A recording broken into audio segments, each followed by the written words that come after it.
I was selected for jury duty right around my birthday.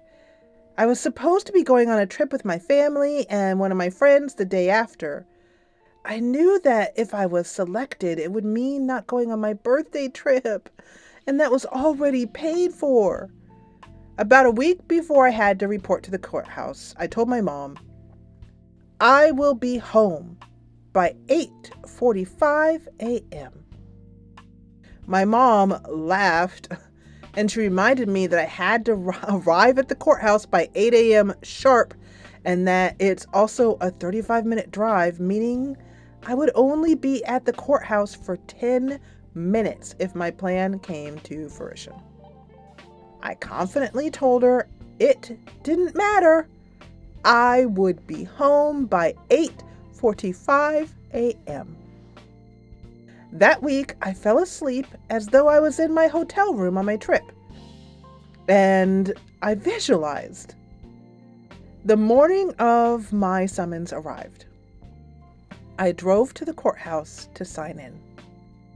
Somebody made an announcement that they had released a large group of people to go home. If there is any reason that you believe you cannot serve, please let us know now. And I, watched the courtroom clear out, and I racked my brain trying to think of a reason to get out of it. And then I realized I have to be faithful to the end. This must work out in my favor. I don't have to lift a finger. So I closed my eyes in the middle of the courtroom, and I felt the feeling of being free, walking to my car. I held on to that feeling. For the next 10 minutes, there was a commotion between the judge and the attorneys.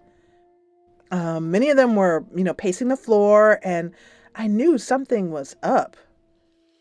All of a sudden, the judge spoke into his microphone and he said, "Well, folks, I've never had this happen before in my 20 years.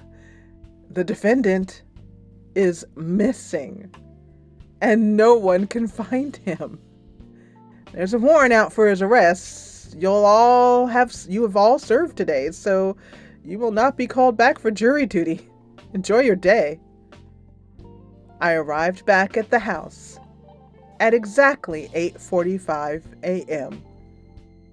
and my mother's jaw just about hit the floor. That was such a fun manifestation story. If you want more manifestation success stories, check them out in the playlist right here.